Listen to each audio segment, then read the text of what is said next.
हल हल हल हल चक चक चक चक ऐकू द्या रूप पाहता लोचने सुख जागे रूप पाहता लोचने सुख जागे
सुख झाले ओ साजनी तो हा विठ्ठल बरवा तो हा विठ्ठल बरवा सुख झाले ओ साजनी सुख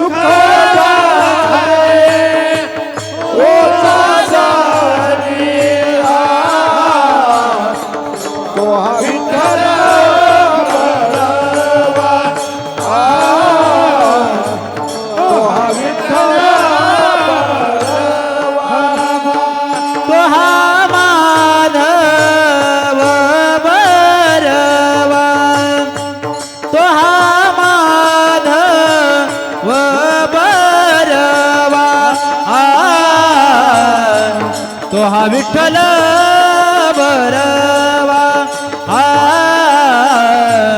तो हा विठ्ठल बरवा तो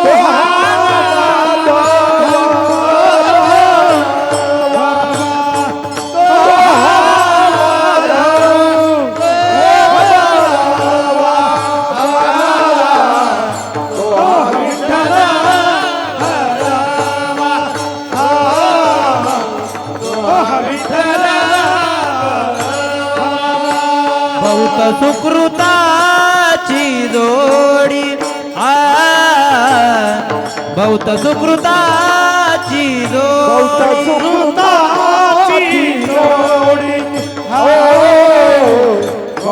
सुकृताची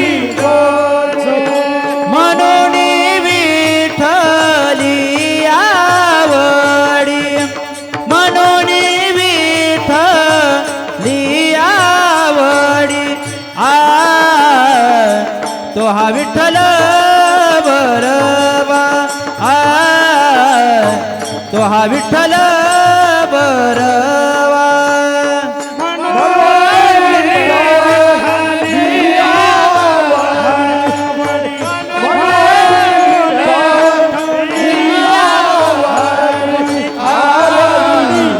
Oh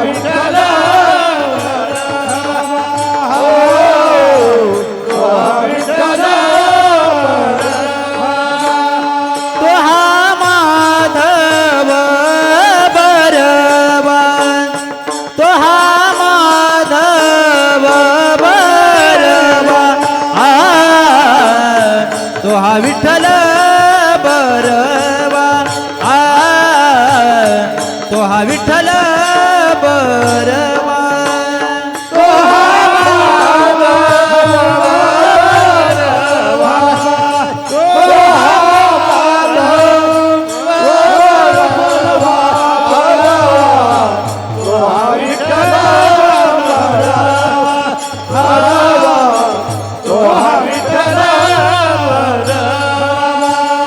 सर्व सुखाचे आगर सर्व सुखाचे आगर सर्व सुखाचे आगर सर्व सुखाचे आगर सर्व सुखाचे आगर सर्व सुखाचे आगर सुखाचे आगर सर्व सुखाचे आगर बाप रखुमा देवीवर बाप रखुमा देवीवर बाप रखुमा देवीवर बाप रखुमा देवीवर तो हा विठ्ठल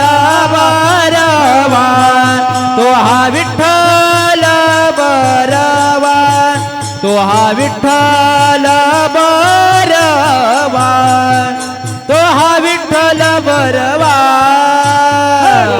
विठ्ठल बरवा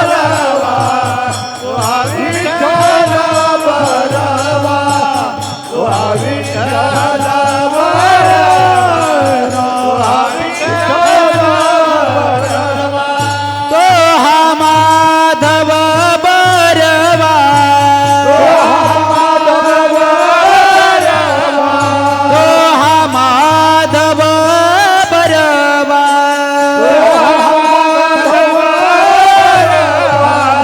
तो हा विठ्ठल बरवा तो हा विठ्ठल बरवा तो हा विठ्ठल बरवा तो हा विठ्ठल बरवा विठ्ठल बरवा विठ्ठल बरवा विठ्ठल बरवा जय जय राम कृष्ण हरे जय जय राम कृष्ण हरे जय जय राम कृष्ण जय जय राम कृष्ण हरे जय जय राम कृष्ण हरे राम कृष्ण हरे जय जय राम जय जय राम कृष्ण हरि जय जय राम कृष्ण राम कृष्ण हरि जय जय राम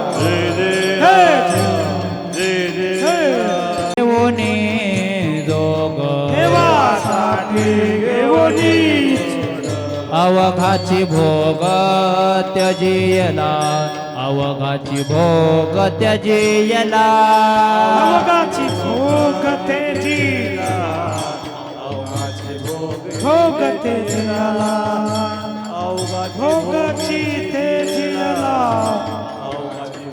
भोग तेजीला तेची एक बळी गाडे तेची एका बळी एक तेची एक बळी गाडे तेची एका बळी एक कापे त्या पुढे कळी काळ कापे त्या पुढे कळी काळ कापे कापे कळी काळ कापे पुढे कळी काळ कापे पुढे कळी काळ कापे कापे पुढे कळी काळ आशा मात्र नाही जानसे आशा मात्र नाही आशा मात्र नाही जानसे आशा मात्र नाही शांती सुखासे लिगटले शांती सुखासे लिगटले शांती सुखाचे निवडले शांती सुखाची निवडले शांती सुखाची निवडले तेची एक बळी गाडे हे का बळे धाम तेची एक बळी गाडे कापे त्या पुढे कळी काळ कापे त्या पुढे कळी काळ काफे काफे खळी काळ काफे पुढे खळी काळ काफे पुढे खळी काळ पुढे खळी काळ निळा म्हणे हरीच्या ध्याने म्हणे हरीचा निळा म्हणे हरीच्या ध्याने म्हणे हरीचा गेले विसरून देह भाव गेले विसरून देह भाव गेले विसरून देह भाव देह भाव विसरून देह भाव विसरून देह भाव तेची एक बळी गाडे एक बळे गाव तेची एक बळी गाडे एक बळे गाव कापे त्या पुढे कळी काळ कापे त्या पुढे कळी काळ काफे कळी काळ काफे पुढे कळी काळ पुढे कळी काळ पुढे कळी काळ जय जय विठोबार जय जय विठोबार कुमाई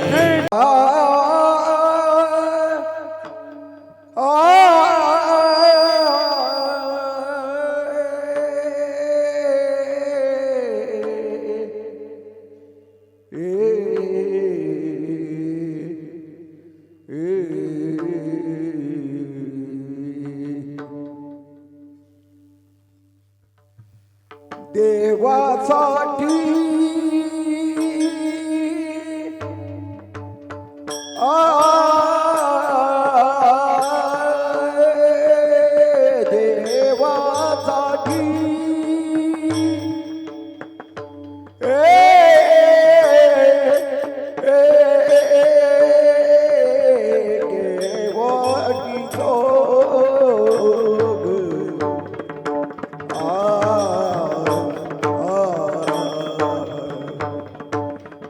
देवासाठी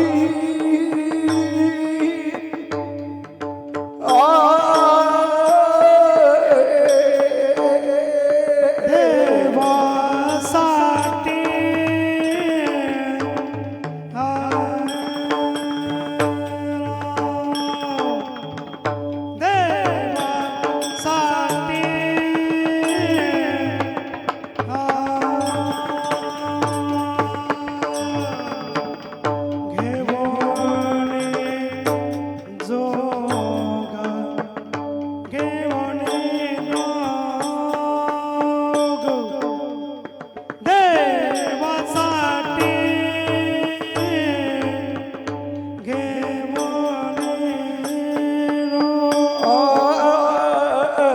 देवासाठी देवासाठी देवासाठी देवासाठी देवासाठी देवासाठी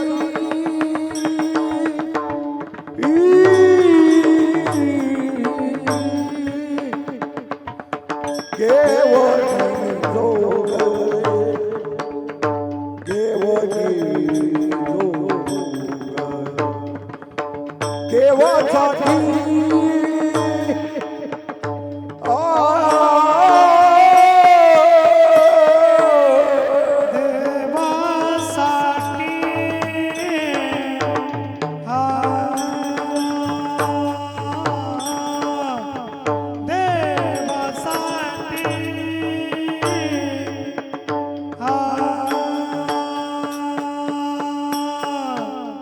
घेऊन जोग देवासाठी देवासाठी घेऊन लोग अवगा भोगा तेजिए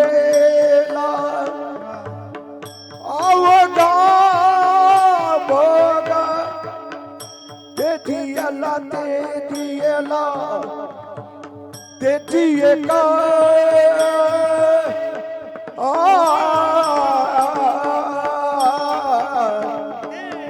त्याची एका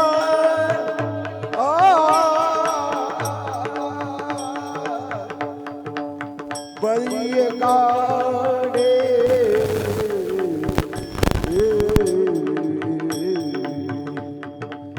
त्याची एका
विठाला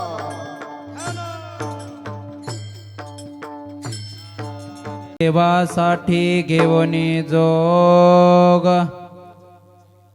देवासाठी घेऊनी जोग अवघाची भोग त्यजिला तेची एक बळी गाडे कापे त्या पुढे कळी काळ आशा मात्र नाही जानसी आशा मात्र नाही जानसी शांती सुखासी लिगटले तेची एक बळी गाडे कापे त्या पुढे कळी काळ निळा म्हणे हरीच्या ध्याने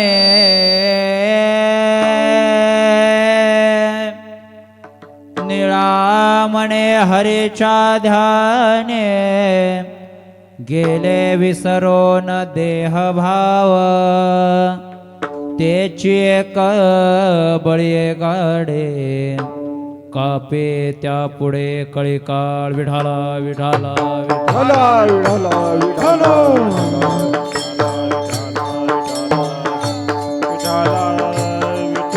विठाला विठाला विठाला विठाला विठाला विठाला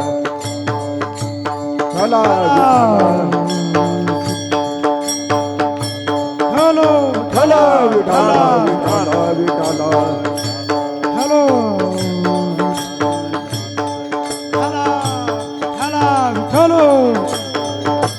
हॅलो हॅलो हॅलो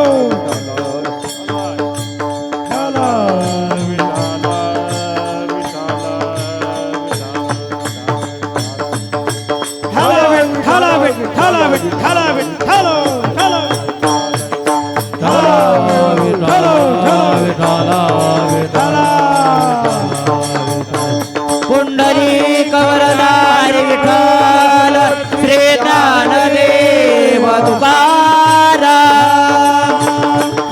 विठ्ठला विठ्ठला विठ्ठला विठ्ठला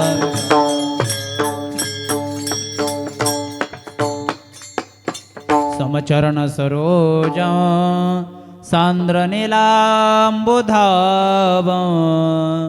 जगननीत पाण्य मंडल मंडलाना तरुण तुलसी माला कंदर कंजनेत्र सदय धबल हास विठ्ठल तया मी पांडुरंगा करू प्रथम नमन पांडुरंगा करो प्रथम नमन पांडुरंगा करो प्रथम नमन पांडुरंगा करो प्रथम नमन दुसरे चरण संताची दुसरे चरणास दुसरे चरण संतात त्यांच्या कृपादाने कथेचा विचार कृपादाने कथेचा त्यांच्या कृपादाने कथेचा विचार कृपादाने कथेचा बाबाजी सद्गुरु दादा तुझा बाबाजी सद्गुरुदास तुकार बाबाजी सद्गुरुदास तुकार लोकाभिराम रणरंगधीरा राजीव नेत्रं रघुवंशनाथं कारुण्यरूपं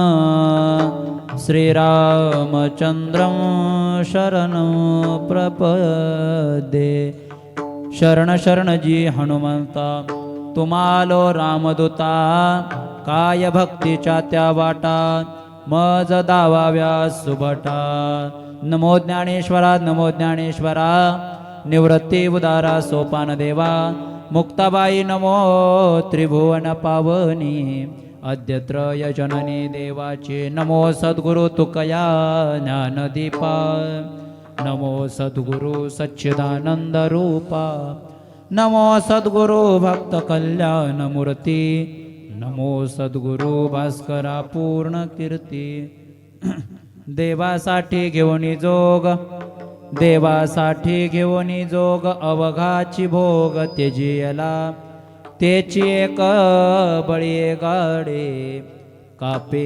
त्या पुढे कळीकाळ प्रस्तुत. प्राप्त प्रसंगी कीर्तन रूपी सेवेसाठी निवडलेला अभंग महान भगवत भक्त वैराग्याचे मूर्तिमंत पुतळे देहूचे सुप्रसिद्ध साधू वारकरी संप्रदायाच्या कलशस्थानी विराजमान असणारे जगद्गुरु तुकाराम महाराज. या तुकाराम महाराजांचे एकनिष्ठ शिष्य नव्हे ज्यांच्या गुरुभक्तीसाठी आणि ज्यांच्या आग्रहाखातील तुकोबारायांना वैकुंठाहून खाली यावं लागलं असे एकनिष्ठ शिष्य तुकोबारायांचे, ज्यांचं नाव आहे संत श्रेष्ठ निळोबाराय. त्या निळोबारायांचा 4 चरणाचा अभंग असून खरे हरिभक्त खरे भगवत भक्त कशा पद्धतीने आपल्या जीवनात त्याग करतात, नव्हे भगवत चिंतनासाठी त्यांनी केलेला त्याग आणि त्यांचं सामर्थ्य निळोबारायांनी या अभंगात वर्णन केलंय. विठाला विठाला हला विठाला विठाला विठाला हला विठाला विठाला विठाला. विस्तृत बोलण्यापूर्वी 2 शब्दाचा परिहार म्हणजे आपल्या या पवित्र पावन मौजे मुतनूर सोपानराव मंडळ गुढे हातनूर जिल्हा आदिलाबाद आपल्या या पवित्र पावन गावामध्ये दरवर्षीप्रमाणे याही वर्षी मोठ्या आनंदाने आणि उत्साहाने अखंड हरिनाम सप्ताह त्याच पद्धतीने रामायणातील अत्यंत महत्वाचा भाग असलेली लक्ष्मण शक्तीचा कार्यक्रम आणि श्रीमद ज्ञानेश्वरीचं पारायण असेल, गाथा भजन असेल, या सर्व कार्यक्रमांनी युक्त असणारा अखंड हरिनाम सप्ताह. या दोन्ही कार्यक्रमांचा सुंदर असा सुयोग दरवर्षी आनंदाने आणि उत्साहाने आपण या ठिकाणी संपन्न करत असतो. याही वर्षी तेवढ्याच आनंदाने आणि उत्साहाने या कार्यक्रमाला आपण सुरुवात केलेली आहे. आणि कार्यक्रमाच्या अगोदर अर्थात अखंड हरिनाम सप्ताहाच्या अगोदर म्हणजे आरंभाला लक्ष्मण शक्तीच्या कार्यक्रमाने आपण या उत्सवाला सुरुवात करत असतो. आणि त्याच लक्ष्मण शक्तीच्या निमित्ताने या ठिकाणी आज तुमच्या सर्वांच्या दर्शनाचा योग मला प्राप्त झाला. ज्यांच्यामुळं मला हा सुंदर असा योग प्राप्त झाला ते आपल्या सर्वांचे लाडके आदरणीय नागरगोजे गुरुजी आणि त्यांचा परिवार, किंबहुना आपल्या गावातील त्यांच्यावरती प्रेम करणारे परमार्थ प्रेमी सर्व मंडळी यांच्या माध्यमातून या ठिकाणी मला आज येण्याचा योग आला. कार्यक्रमासाठी आपण सर्वजण गावकरी, शेजारी पाजारचे, पाहुणे रावणे, नाती गोती सर्व काही कामधंदे बाजूला सोडून आवर्जून या धर्म मंडपामध्ये उपस्थित झालेले आहात. त्याच पद्धतीने दरवर्षी आपल्या कार्यक्रमाची शोभा वाढवणारे आमचे परमस्नेही, आमच्या परळी भागाचं वैभव असणारे माझे ज्येष्ठ गुरुबंधू हरिभक्त परायण मारुती महाराज सेंडगेकर, सुंदर असं ज्यांचं गायन आहे, सुंदर असं कीर्तनावरही ज्यांचं प्रभुत्व आहे, असे महाराजही या ठिकाणी उपस्थित आहेत. नव्हे ज्यांचं कीर्तन आणि गायन दोन्हीही आपल्याला अनुभवायचा आनंद मिळणार आहे. महाराजांना खूप खूप धन्यवाद देतो. त्याच पद्धतीने जे वयाने आम्हा सर्वांना ज्येष्ठ आहेत, मार्गदर्शक आहेत, जरी त्यांचं वय झालेलं असलं, वयाने ते आपल्या भाषेमध्ये म्हातारे झाले असले तरी ज्यांचा आवाज कधी म्हातारा होत नाही असे आदरणीय पितृतुल्य आमचे सत्यनारायण महाराज, तेही या ठिकाणी आपल्या सर्वांच्या प्रेमाखातीर 7 दिवस हजर राहत आहेत. महाराजांना खूप खूप धन्यवाद. आता बाकीच्यांची काही मला नावं माहीत नाहीत, पण माझ्याकडे खूप मोठे मोठे डोळे करून बघायलेले पाठीमागचे चोपदार, आता मला तर त्यांचा परिचय आहे, पण माझ्यापेक्षा तुम्हाला जास्त आहे. आमचे मुरली भाऊ चौधर, तेही 7 दिवस प्रत्येक महाराजांच्या पाठीमागे उभा राहून चोपदारकीची सेवा करतायत. मृदंग वादक बाबा आहेत, आपले तरुण टाळकरी वृंद आहेत, नुकतेच परमार्थाला लागलेलं बाल भजनी मंडळ आहे, तसेच तरुण आणि वृद्ध आबाल वृद्धांपासून सर्वच स्तरातील वेगवेगळी मान्यवर मंडळी कार्यक्रमासाठी उपस्थित आहात. सर्वांच्या चरणावरती विनम्र भावनेने नतमस्तक होतो. त्याच पद्धतीने माझ्यासोबत आलेले प्रेमभाव या युट्यूब चॅनलचे सर्व माधवरावजी वाघ, त्यांनाही खूप खूप धन्यवाद देतो. विनम्र भावनेने आपल्या सर्वांच्या चरणावरती अभिवादन करतो आणि सेवेसाठी प्राप्त होतो. विठाला विठाला विठाला विठाला विठाला विठाला विठाला विठाला विठाला. ऐका, आज दिवसभर आपण लक्ष्मण शक्तीचा अनुभव घेतला. लक्ष्मण शक्तीचं विवरण ऐकत असताना नाथरायांनी लिहिलेली एक एक एक एक ओवी आपल्या अंतकरणापर्यंत जाऊन पोहोचते. किंबहुना सबंध भावार्थ रामायणाचा गाभा असणारी ही लक्ष्मण शक्ती जशी जशी आपण त्या ओव्या वाचतो आणि ऐकतो तसे तसे प्रसंग आपल्या डोळ्यासमोर येतात.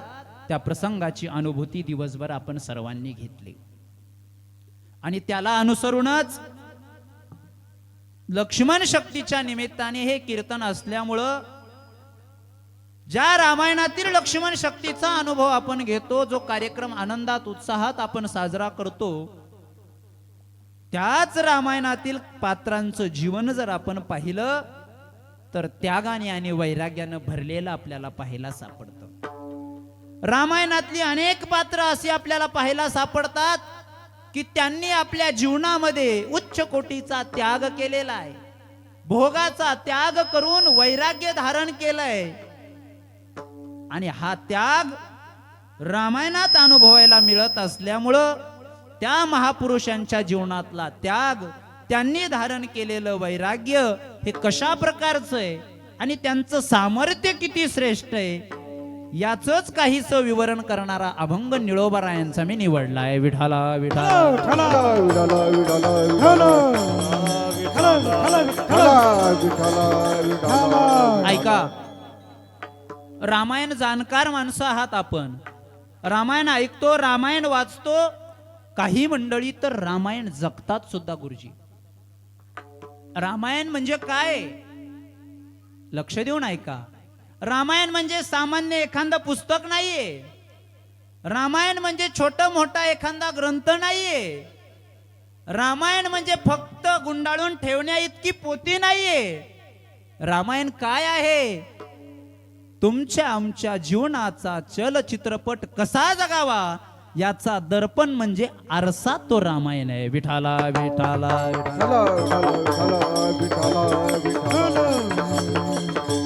जन्माला आले तेव्हापासून ते मृत्यू होईपर्यंत जीवनाचा प्रवास कसा करावा हे रामायण शिकवतं.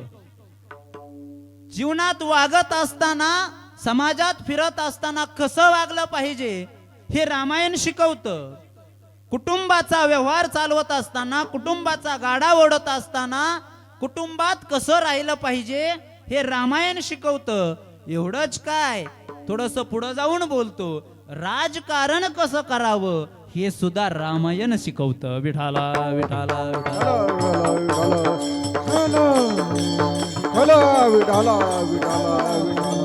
सबंध आयुष्य जगण्याचं मार्गदर्शन आपल्याला या रामायण नावाच्या ग्रंथातून मिळत असतं. रामायणातील वेगवेगळी पात्र जर आपण पाहिली तर त्या पात्राकडे पराकोटीचा त्याग आणि पराकोटीचं वैराग्य आपल्याला पाहायला सापडतं. ऐका, 2-3 उदाहरणं मी आपल्या डोळ्यासमोर ठेवतो. ज्या प्रभू रामचंद्राचं चरित्र रामायण आहे, ज्या प्रभू रामचंद्राला मर्यादा पुरुषोत्तम राम म्हटल्या जातं, ज्या प्रभू रामचंद्राला एक पत्नी व्रतधारी, एक धनुष्यधारी म्हटल्या जातं, त्या रामाला वंश परंपरेनं अधिकाराने राज्याची प्राप्ती झाली होती. आपल्या सगळ्यांना रामायण माहिती आहे. पण तरी सुद्धा पित्याचं वचन शिरसाबंद मानून त्या अयोध्या नगरीचा त्याग करून जर रामासारखा पुत्र वनवासाचा स्वीकार करत असेल, एवढंच काय, 1 नाही 2 नाही, सबंध 14 वर्ष रानामध्ये फिरून पाला खाऊन प्रतिकूल परिस्थितीमध्ये जीवनही हसत हसत जर रामप्रभू स्वीकारित असतील तर पराकोटीचा त्याग आपल्याला त्या रामचंद्राच्या जीवनात पाहायला सापडतो. दुसरं उदाहरण पहा. त्याच रामप्रभू सोबत खांद्याला खांदा लागून आपलं कर्तव्य म्हणून अर्धांगिनीचं कर्तव्य निभावणारी सीतामाता. कोण आहेत सीतामाता? जनकाची जानकी आहे, राजा दशरथाची सून आहे, अनंत कोट ब्रह्मांड नायक असणारा प्रभू रामचंद्र, या रामचंद्राची ती अर्धांगिनी आहे. काय गरज आहे वनवासाला जाण्याची? सर्व राज ऐश्वर्यात बालपण गेलं, तारुण्यही राज ऐश्वर्यात, आणि विवाह झाल्यानंतर ज्या अयोध्या नगरीमध्ये संसार करायचा आहे ते अयोध्या ही ऐश्वर्य संपन्न नगरी.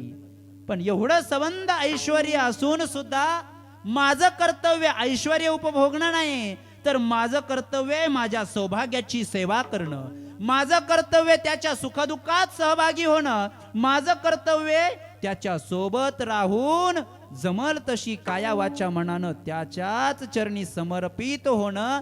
हा भाव अंतकरणामध्ये धरून वनवास नसताना सुद्धा रामरायासोबत वनवास स्वीकारणारी सीता, त्या सीतेच्या जीवनामध्ये त्याग आहे. विठाला विठाला विठाला विठाला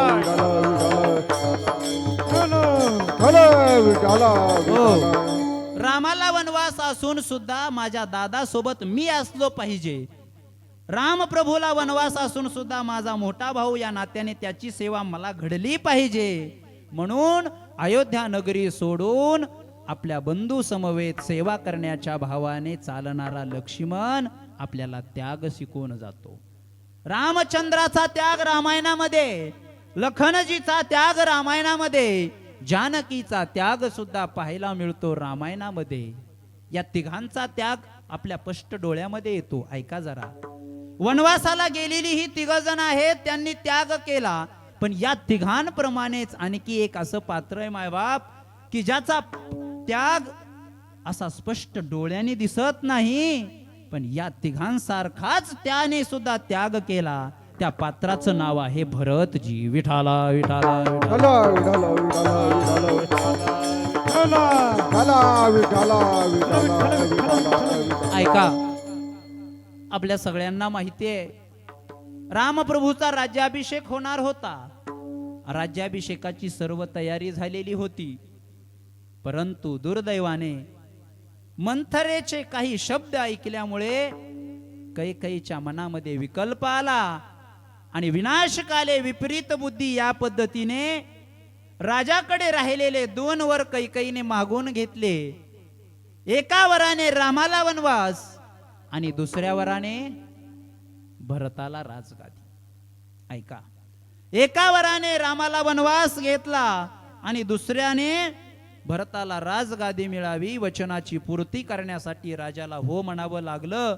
आणि मग त्या वराची परिपूर्ती म्हणून ज्या रामप्रभूचा राज्याभिषेक होणार होता त्याच रामप्रभूला दुसऱ्या दिवशी सिंहासनावर नाही तर वनवासाचा रस्ता धरावा लागला.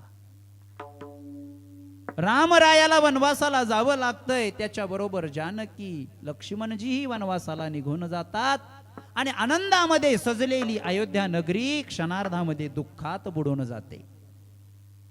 खूप मोठं दुःख त्या अयोध्येवरती कोसळलेलं आहे. ज्या रामाचा राज्याभिषेक होणार आहे तो रामराया आता आम्हाला सिंहासनावर नाही दिसणार, तो रामराया आम्हाला आता राजा म्हणून नाही पाहता येणार, कारण वनवासाचा वेश घेऊन तो तर रानावनामध्ये फिरत आहे. म्हणून अयोध्यावासी शोक करत होते, दुःख करत होते. एवढंच काय मायबाप, माझ्या काळजाचा तुकडा नाविलाजाने मला वनवासाला पाठवावा लागला. ज्या रामाला कधीच मी दुःखात पाहू शकत नाही त्या दुःखामध्ये मी स्वतःहून घातलंय. या स्वतःच्या निर्णयाने पश्चातापात दग्ध होऊन दशरथ राजे धाय मोकलून रडतात. शेवटी त्याच शोकामध्ये त्याच दुःखामध्ये राम राम राम राम म्हणत दशरथजी प्राण सोडून देतात. ऐका जरा, दशरथजीचा प्राण निघून गेल्यानंतर अयोध्येवरती दुसरं मोठं दुःख कोसळलं. अगोदर राम प्रभू वनवासाला गेले म्हणून अयोध्या दुःखी झाली आणि आता त्याच अयोध्येचे राजा असणारे राजा दशरथ इहलोकाची यात्रा संपवून गेले म्हणून अयोध्या दुःखी झाली. कोणी कोणाला बोलत नाहीये, कोणी कोणाशी संवाद करत नाहीये. प्रत्येक जण दुःख दुःख आणि दुःख सागरामध्ये बुडून गेलेला आहे. पण काही वेळानंतर हे चित्र लक्षात घेतलं गुरुदेव वशिष्ठजींनी आणि त्यांनी विचार केला, अरे घडणाऱ्या घटना तर घडून गेल्यात, पण आता जर अशीच अयोध्या ही शोकाकुल राहिली तर पुढील कार्य कसे होणार? राजा दशरथाचा अंत्यविधी करणं गरजेचं आहे. म्हणून सूचना केल्या आणि अंत्यविधीची तयारी सुरू झाली. पण अग्निडाग देण्याचा अधिकार मोठ्या पुत्राचा आहे. रामप्रभू तर वनवासामध्ये आहेत. मग अग्निडाग द्यायचा कोणी? नंदीग्रामाला असणारे भरतजी आणि शत्रुघ्न बोलवण्यात आले. प्रसंग कळाला होता. बाबा आम्हाला सोडून गेले. भरताचे डोळे डबडबले होते. धाय मोकळून भरत रडत होता. घडलेला प्रसंग कळाल्यामुळे आपली आई कैकेयीचा याचा राग आलेला आहे. मा कौशल्याच्या चरणावरती भरतजी नतमस्तक होतात आणि सांगतात, माते तुला जर वाटत असेल ना माझ्या दादाला वनवासाला पाठवण्यासाठी हा भरत कारणीभूत आहे, नाही गाई नाही. जर हा भरत रामदादाला वनवासाला पाठवण्यासाठी कारणीभूत असेल ना आई, तर जगातली सगळीच्या सगळी पाप या भरताच्या मस्तकी बसतील. जगातली जेवढी दोष आहे, जेवढे अपराध आहेत, त्या सगळ्या अपराधाचं पाप माझ्या मस्तकी बसेल जर रामाला वनवासात पाठवण्यामध्ये कैकेयीशी मी सहमत असेल तर. शेवटी कौशल्या मातेने तोंड दाबला आणि सांगितलं, नाही रे भरता, नाही. रामाला वनवासाला पाठवण्यामध्ये तू जबाबदार नाहीयेस. उगत स्वतःला दोषण देऊ नको. भरताला शांत केलं. वशिष्ठ गुरुदेवांच्या आज्ञेने अंत्ययात्रेची तयारी केली. लक्ष देऊन ऐका. अंत्ययात्रा निघाली. चलत चलत चलत अंत्ययात्रा शरयू नदीच्या काठावर आली. दशरथ राजाचं प्रेत खाली ठेवलं. सरण रचल्या गेलं. सरणावरती प्रेताची योजना केली आणि भरताच्या हातात अग्निकाष्ट देऊन चितेला अग्नी लावला. चितेला अग्नी लावल्यानंतर श्रद्धांजलीचा कार्यक्रम सुरू झाला. वशिष्ठ गुरुदेवांचा मान सर्वात मोठा म्हणून वशिष्ठ गुरुदेव उठले, हात जोडले आणि बोलायला सुरुवात केली. ऐका. वशिष्ठ गुरुदेव म्हणतात, माझ्या राजाला वचन अत्यंत प्रिय होतं. प्राण जाय पर वचन ना जाय, अशा अवस्थेमध्ये सबंध जीवन माझा राजा जगला आणि म्हणून त्याच्याच वचनाची पूर्ती करणं गरजेचं आहे. जाता जाता शेवटी 2 वर दिले होते राजा दशरथाने. एका वराने तर रामप्रभूने वनवास स्वीकारलाय. दुसऱ्या वराच्या पूर्तीसाठी भरतानं राजगादीवरती बसावं, हीच खऱ्या अर्थाने राजाला श्रद्धांजली ठरणार आहे. एवढं बोलून वशिष्ठ गुरुदेव खाली बसले. माझ्याकडे लक्ष द्या.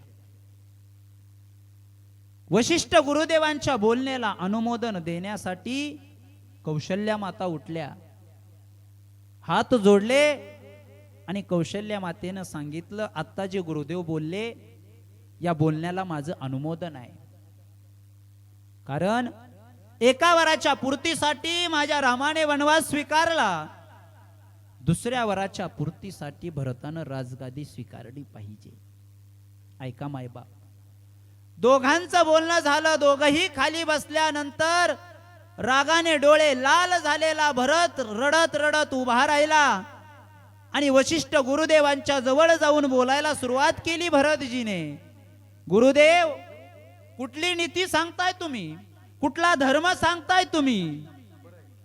राजगादीला बसण्याची विनंती तुम्ही मला करताय. राजगादीला बसायला तुम्ही मला सांगताय. मला एका प्रश्नाचं उत्तर द्या गुरुदेव. ज्या राजगादीवर तुम्ही मला बसायला सांगताय, या राजगादीचा खरा मानकरी कोण आहे? ज्या राजगादीचा स्वीकार करायला तुम्ही मला सांगताय, या राजगादीचा खरा वारसदार कोण आहे? खरा हक्क कोणाचा आहे? खरा अधिकार कोणाचा आहे? वशिष्ठ गुरुदेव बोलत नाहीत. भरतजी म्हणतात, गुरुदेव, या राजगादीचा खरा मालक आहे माझा रामदादा.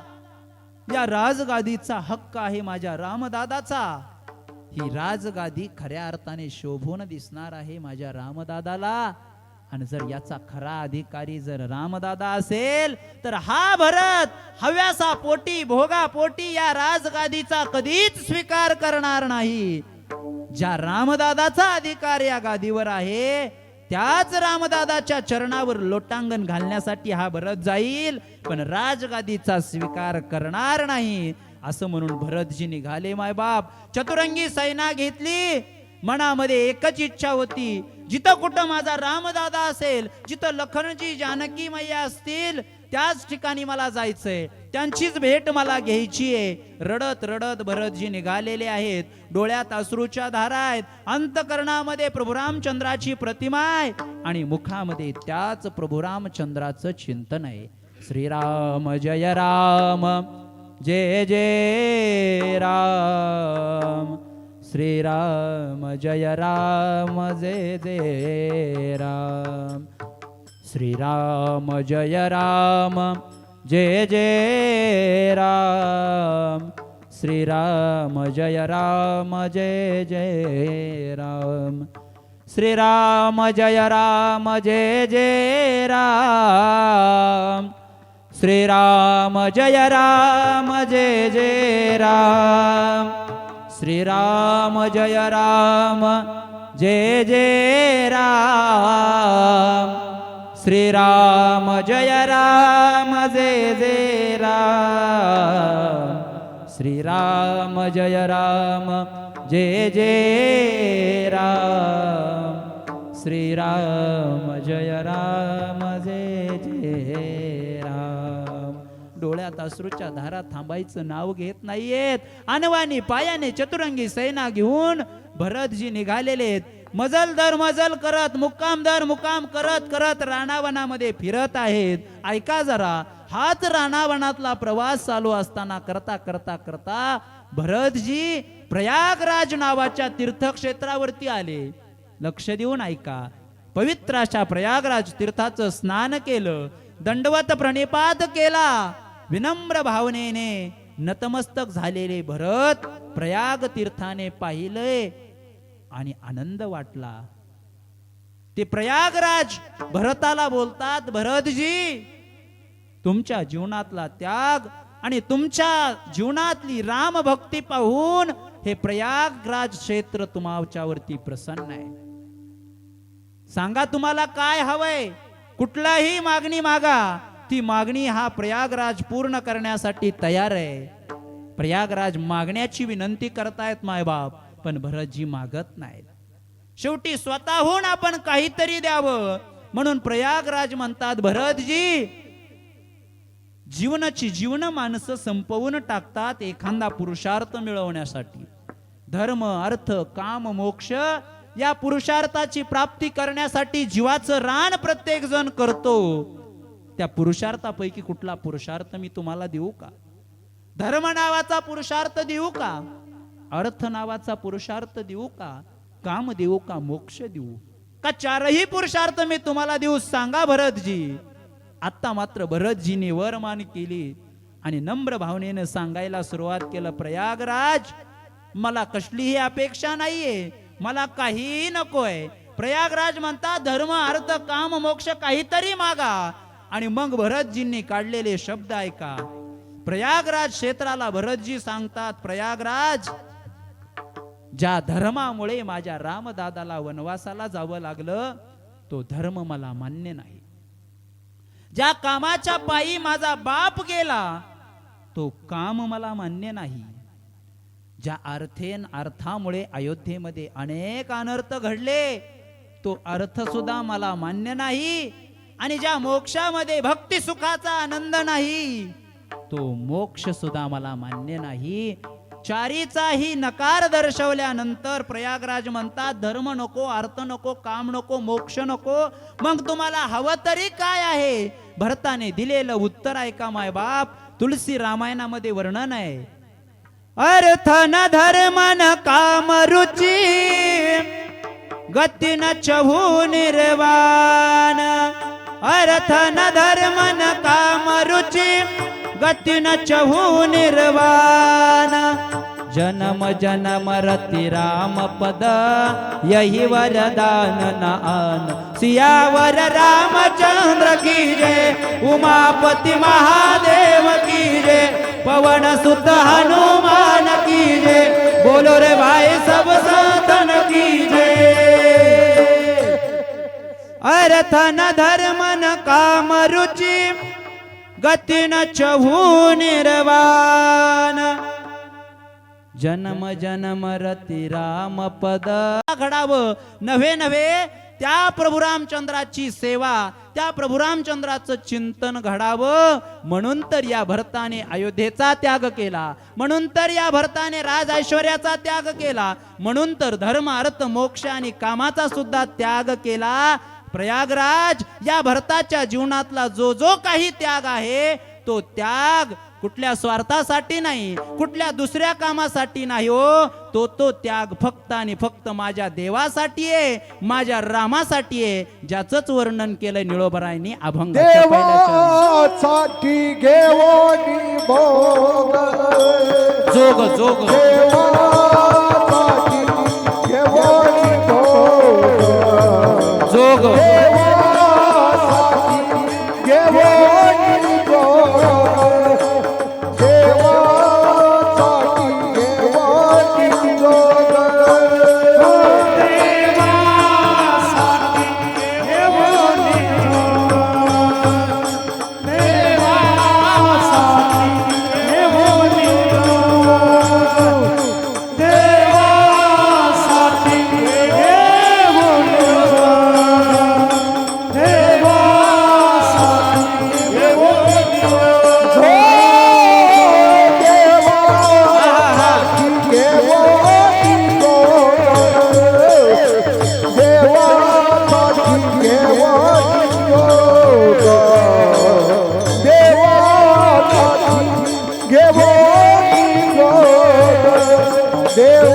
भोग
देवासाठी घेऊनी जोग अवघाची भोग त्यजियेला. निळोबाराय म्हणतात, भरतासारख्या महापुरुषांनी जो जीवनात त्याग केला, जे वैराग्य धारण केलं, भोग ऐश्वर्याला लात मारून वनामध्ये जाणं जे स्वीकारलं, कशासाठी केलंय? देवासाठी घेऊनी जोग. देवासाठी, देवाच्या भक्तीसाठी, देवाच्या सेवेसाठी. किती जरी भोग ऐश्वर्य प्राप्त झालेला असेल तरी ते भोगण्यामध्ये या महात्म्यांना कधी रुची नसते मायबाप. आणि म्हणून त्यांचा त्याग श्रेष्ठ आहे, त्यांचं वैराग्य श्रेष्ठ आहे. कारण हे वैराग्य येणं सोपी गोष्ट नाहीये. हे वैराग्य बोलण्या इतकं सोपं नाहीये. आपणही बोलता बोलता बऱ्याच वेळा म्हणत असतो, काही गरज नाही मला घराची, काही गरज नाही मला बायका पोरांची, चाललो मी, जाणार आहे, परत येणारच नाही मी. येतं ना कधी कधी वैराग्य आपल्याला. पण आपलं वैराग्य 10-15 मिनिटापुरतं. थोडा वेळ घराच्या बाहेर राहू द्या ना. जरी घरात नाही गेलो तरी मनात विचार येते, पिंट्या काय करीत असेल, पिंकी गेली असेल की नाही शाळेत, गुड्डीला डबा दिलाय का नाही की. हे घरातले विचार आपले आहे. किती मिनिटात, 10 मिनिट सुद्धा आपलं वैराग्य. गप्पा तर बस, चावडीवर बैठकीमध्ये बसल्या बसल्या गप्पा, ऐसा करेंगे वैसा करेंगे, ये करेंगे वो करेंगे. पण एक गोष्ट सांगू, बोलताना बऱ्याच गोष्टी सोप्या वाटतात मायबाप, पण बोलणारी गोष्ट प्रत्यक्षात करणं प्रत्येक वेळेस सोपच असेल असं नाही. विठाला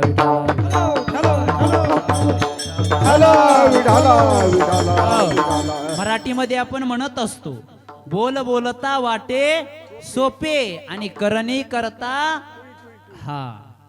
बोल बोलत असताना माणसं सहज बोलून जातात, पण बोललेली गोष्ट करायला सुद्धा तितकंच बळ लागतं. शास्त्रामध्ये याच्यासाठी कंबोडी गुड नाव न्यायाचा न्यायालय. कंबोडी गुड न्याय, 1000 जे न्याय सांगितलेत त्या न्यायापैकी एक आहे हा कंबोडी गुड न्याय. बोलणं सोपं आहे पण करणं अवघड आहे, याच्यासाठी सांगतो ऐका. आता कंबोडी गुड न्याय म्हणजे काय, लक्ष देऊन ऐका. कंबोडी म्हणजे आपल्या हाताचा कोपरा. तुमच्याकडे काय म्हणतात, कोपराच. आपल्या हाताचा कोपरा त्याला म्हणतात कंबोडी. आणि गुड म्हणजे गुळ, साखर गुळ, त्यातला गुळ. मग काय करायचं, आपल्याच घरातला गुळ घ्यायचा आणि आपल्याच कोपराला लावून आपल्याच जिभेने तो चाटायचा. किती सोपं आहे. गुळ आपलाच, कोपूर आपलाच, लावणारे आपणच आणि चाटणारे सुद्धा. बोलत नाहीत का आपल्या गावात लोक, बोलता, चांगले बोलतात, मला माहिती ना. काय महाराज म्हणा, आम्ही जर एकदा बोलायला लागलो तर या गल्लीतला आवाज 2 गल्ल्यांच्या पलीकडे जातो. तुम्ही म्हणतात बोलत नाहीत. इथं बोलत नसतील, तो भाग वेगळा आहे, पण बोलणं आम्हाला चांगलं जमतंय म्हणावं. थोडं थोडं बोलत चला. ऐका, आपल्याच घरातला गुळ घ्यायचा आणि आपल्याच कोपराला लावून आपणच तो चाखायचा. सोपं आहे की नाही, सोपं आहे का अवघड आहे, हो नाही तर नाही. वा, गुरुजींनी उत्तर दिलं बघा, छान. अवघड आहे म्हणतायत गुरुजी. आपल्यापैकी बऱ्याच जणांना वाटलं सर सोपं आहे की महाराज, आपला गुळ घ्यायचा, आपल्या कोपराला लावायचा आणि चाटायचं. पण हे जेवढं बोलायला सोपं आहे का, त्याच्यापेक्षा कितीतरी पटीनं करण्यासाठी अवघड आहे. विठाला विठाला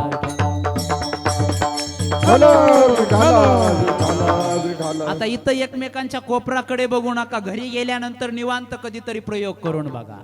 वाटतंय हे सोपं, पण हे वाटतंय तितकं सोपं नाही. कशासाठी सांगितलं, वैराग्याच्या गोष्टी बोलणं सोपं आहे, वैराग्य कानाने ऐकायला बरं वाटतं, परंतु वैराग्य धारण करायला आणि सर्व अनुकूल असून सुद्धा त्याचा त्याग करायला भरतजी सारखा महात्माच असावं लागतं. विठाला विठाला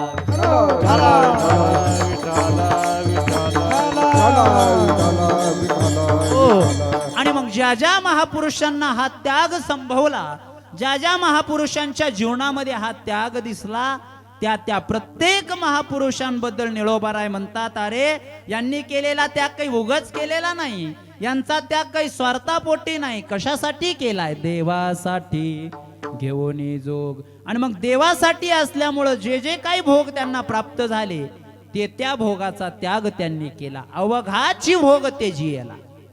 जे जे काही भोग ऐश्वर्य त्यांना मिळालं होतं ते सर्वच्या सर्व ऐश्वर्य त्या महात्म्यांनी सोडलंय. दुसरं उदाहरण सांगतो ऐका. जसं रामायणातल्या भरताने राज ऐश्वर्य सोडून वैराग्य धारण केलं, तसंच वृषभदेव पुत्र असणारे श्रीमद भागवतातले भरतजी त्यांनी सुद्धा राज ऐश्वर्य सोडून वैराग्य धारण केलं. विठाला विठाला विठाला.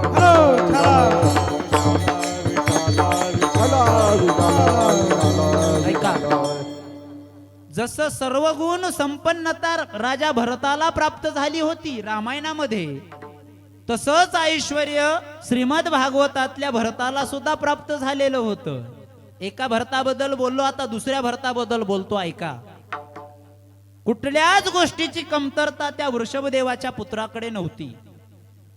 सर्व काही संपन्नता होती. संपूर्ण राज्य राजा भरताच्या आधिपत्याखाली चालत होतं. कुलवान सिलवान स्त्रिया होत्या, नौकर चाकर होते, 12ही महिने वाहणाऱ्या नद्या होत्या. परंतु हे सगळं ऐश्वर्य असून सुद्धा राजा भरताला ते उपभोगण्यामध्ये रस वाटत नव्हता. एवढं ऐश्वर्य, किती ऐश्वर्य. 18 भार वनस्पती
फुले फळे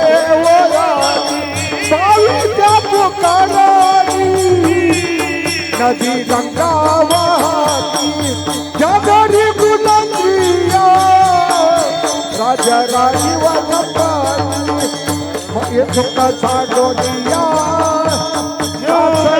सया से विधी पर्यते मदाला सा तो पर्यते मदाला सा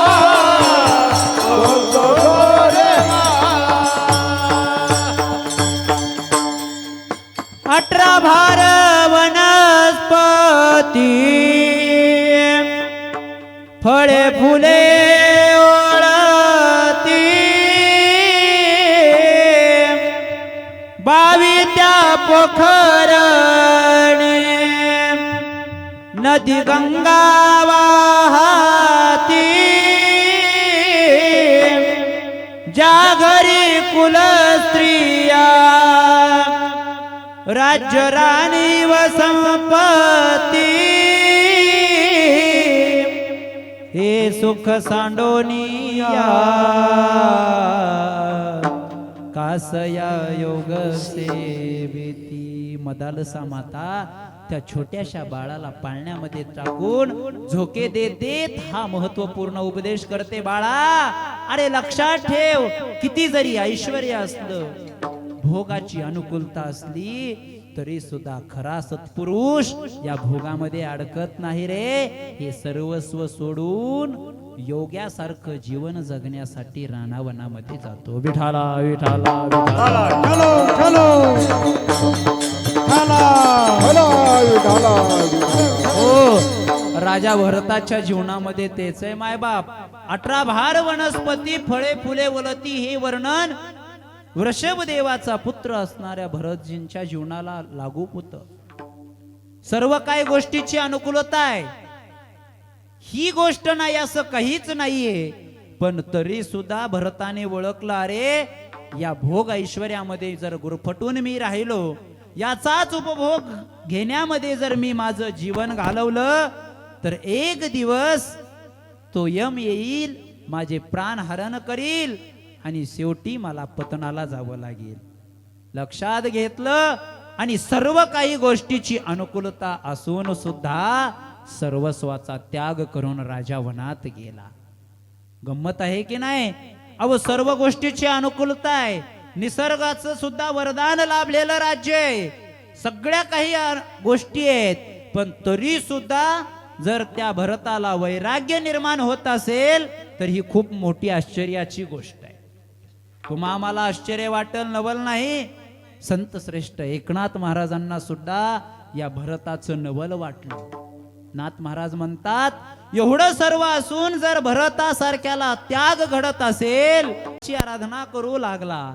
आता पुढं हरणामध्ये वासना गुंतली, हरणाच्या जन्माला जावं लागलं, उद्धार लांबणीवरती पडला. हा भाग वेगळा राहिला. पण मला एका प्रश्नाचं उत्तर सांगा, सर्व राजवैभवाचा त्याग करून आलेला भरत, त्या भरताला जर आपण प्रश्न विचारला की भरतजी, हा सर्वस्वाचा त्याग जो तुम्ही केला, सर्वस्व सांडून जे तुम्ही वनामध्ये आला आहात, हा त्याग कशासाठी केलाय? त्याचं उत्तर एकच आहे, देवासाठी घेऊन जोग. देवासाठी घेऊन जोग. देवासाठी देवासाठी घेऊन जोग. अवघा भोगा ते जियला, अवघा भोग ते जियला. अवघा भोगाते अवघा भोगते अवघा भोगाचे देवासाठी घेऊन जोग. अवघा भोगा ते जियला, अवघा भोगा ते जियला. अवघा भोगा ते जियला. देवासाठी घेऊन जोग. अवघा भोगाते जियला, अवघा भोगाते जियला. अवघा भोगाते जियला, हे जियला. देवासाठी घेऊनी जोग, अवघाची भोग तेजियेला. रामायणातला भरत असेल किंवा श्रीमद भागवतातला भरत असेल, एवढंच काय, असे कितीतरी महात्मे आहेत की ज्यांनी सगळ्या गोष्टीची अनुकूलता असून सुद्धा लात मारली त्या राजवैभवाला आणि फक्त त्या परमात्म्यासाठी, देवाच्या भक्तीसाठी, किंबहुना त्याची सेवा करण्यासाठी वैराग्य धारण करून त्यागयुक्त जीवन जगले. विठाला विठाला.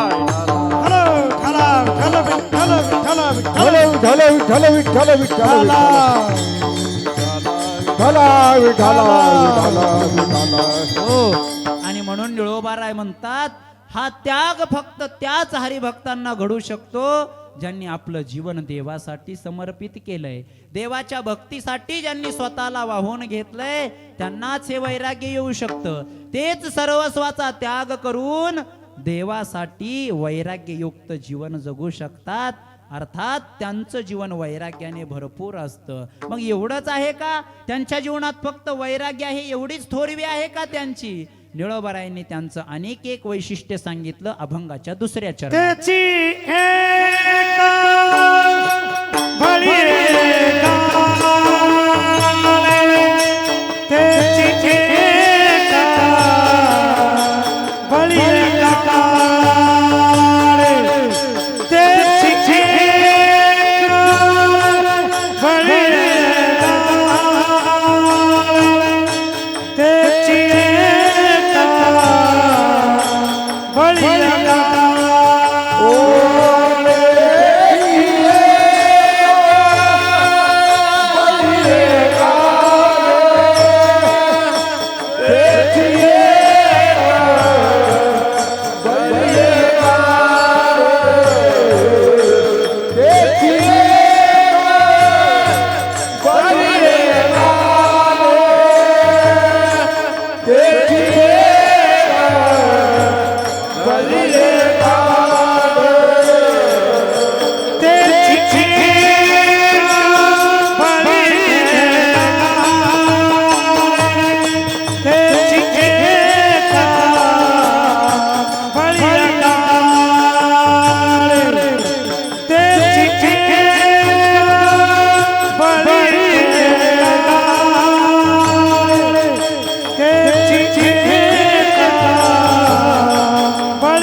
कापे तया पुढे काही काळ त्याची एका भली काळ त्याची एका भली काळ पुढे